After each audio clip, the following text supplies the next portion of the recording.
What's up guys, Toyota RAV4 2020. We're going to replace the engine air filter. There's the part number, premium guard, that's the filter. So this is what this baby look like inside. Okay, it only goes one direction. Okay, all four corners are the same. So what we're going to do is first we're going to pull this little guy up right here and push this away. Then there's a tab here, clamp here, and there's a clamp here. That's how simple this is.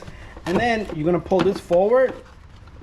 Okay, and we should have more than enough clearance. You know what, let's go a little bit further. Let's take this same thing, we're going to pull this forward, we're going to take that off, we're going to push this in, make sure the key car is off, and we take this connector off completely. Now we should be able to lift this thing up all the way, and our filter should come out just like this.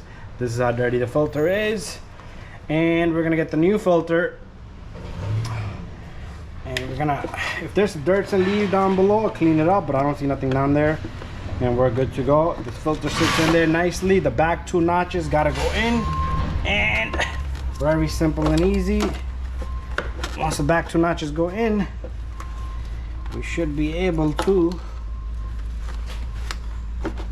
okay, it's not all the way, there you go, now it's all the way. Perfect.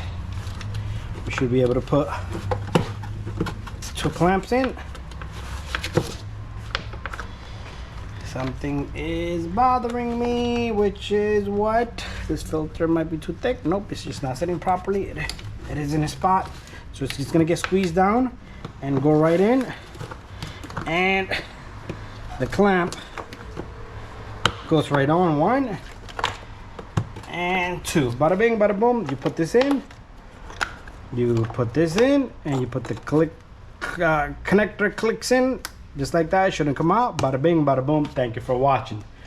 Stay tuned for more videos. Check out the battery video on this RAV4. See you guys in the next one.